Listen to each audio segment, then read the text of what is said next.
د سرپل ولایت د بلخاب ولسوالۍ د ډبرو سکرو کانونه چې د استخراج چارې روانې دي په یاده ولسوالۍ کې د 200 کیلومتره خامه سړکونو جوړول. په کابل ښار کې 3 استوګنیز ښارګوټي چې چارې روانې دي د فلزي عناصرو او د مخکې جوړو ودانیزو توکو د تولید فابریکې جوړول. د کډوالو په برخه کې تر اوسه د کډوالو د برخې ادارو د 15 میلیونو راستنیدونکو کوربتوب کړی دی او هر اړخیز خدمات ورته وړاندې شوي دي.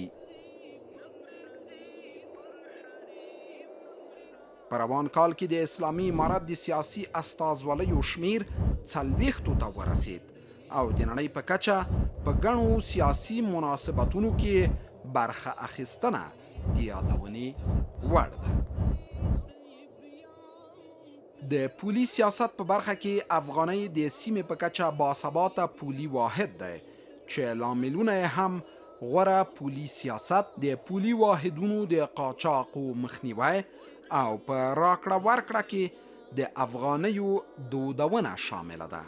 د صنعت په برخه کې هم په هیواد کې زیات کار شوی. په ځینو برخو کې ګران هیواد د خصوصي سکتور پر ملاتړ د ځان بسیاینې تر کچې رسیدلی دی، لکه د وسپنې ویلې کېدل چې تیر کال مو ترکمنستان ته هم د ساختماني ګول سیخ صادرات درلودل.